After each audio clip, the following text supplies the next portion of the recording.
Yeah, Elmo's doing it for the vine. Do it for the vine. I ain't gonna do it. My name is Luvvie Ajayi, and I'm a writer, a digital strategist, and a lover of technology.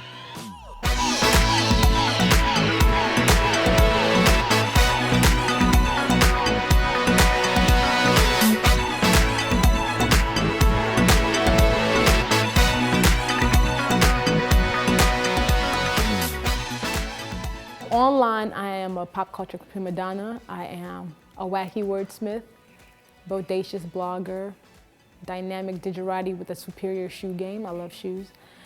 But overall, what it comes down to is I'm the person saying what you want to say, but you're afraid to say it, and I say it in a funny way.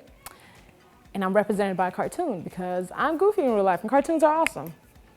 So my blog, awesomelyluvvie.com, is where you go to catch up on all the weird things happening in pop culture. You get side eyes like Jermaine Jackson's hair, which no one can figure out what it is. And I recap shows like Scandal and Real Housewives of Atlanta and anything else that's just ridiculous in pop culture. It's fun. And I love the fact that people email me and tell me things like, I've been depressed for months and your blog is where I come to smile and it's where I come to laugh. Or when I was waiting with my mom in the waiting room when she was dealing with cancer, I'd be reading your blog to keep me from crying. That is the power of, again, social media, is the fact that while you're doing what you feel like doing, you are possibly inspiring somebody else in some way. So excited about doing that, and it's my privilege. So here is the story. When I was 9, my family and I moved from Nigeria to the United States. And we basically started from scratch and we lost touch with a lot of people. Then in 2007, I got a message on Facebook from someone I've been friends with since I was 3. She's back in Nigeria. We had lost touch for about 17 years. And she found me on Facebook. And I think that's when I really started understanding the power of social media as a great connector. So since then, and possibly earlier, I've been using the web to speak about what I believe in, talk about what I love, and just connect with people around the world. And I've been blogging for 11 years. That has taken me places I never thought I'd be. It's knocked down doors I didn't even know existed, let alone could open myself.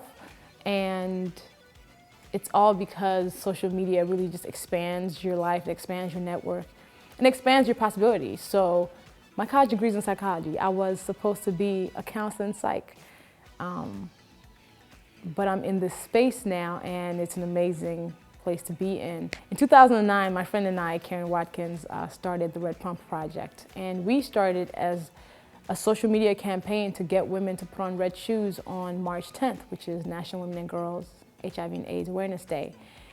Fast forward 5 years later, we are getting women from all over the world to speak out about how they've been affected by this huge epidemic, and we're getting women to stand with other women and say, we're with you. There's no stigma because we are all together in this fight.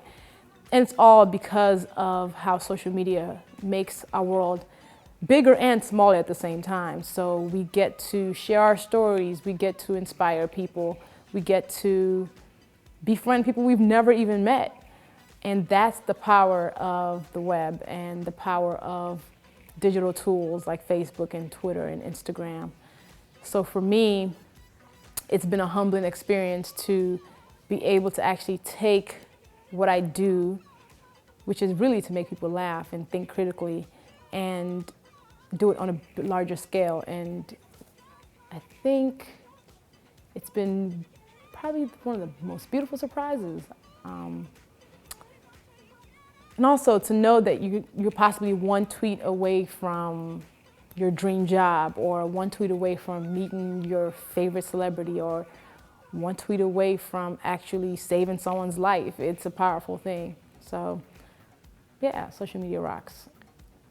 How people use social media best is when they're being authentically them and when they are speaking in their true voice. Because I think anything you do, you have to kind of stand in your truth. So the best thing you can do when you are online is to stand in your truth. another thing to do is to listen, because there's so much noise online and we're all fighting for attention that sometimes we should stop and listen and just see what everyone else is talking about. Third tip would be to brand yourself. So the word brand has been overused, I think, but honestly, it comes down to what people say about you when you're not in the room. So you want to create a brand that people strongly connect to, that speaks to somebody on a deeper level, and one that is authentically you. So once again, it goes back to my original point of being authentic, because magical things can happen when you are just being you. 4, don't say anything you wouldn't say in a crowded room on social media. Like if you won't walk into a conference room and yell it out, you should probably not say it on Twitter. Keyboard courage is real, and I think people are very, very quick to say really offensive things to other people, or just say really, really wrong things. So I always say, if you're not gonna say it in a crowded room, don't say it. Or if you don't want it to appear on a giant billboard in Times Square with your name next to it, you should probably not tweet it. And 5, whatever it is that you want to do, use social media to get you closer.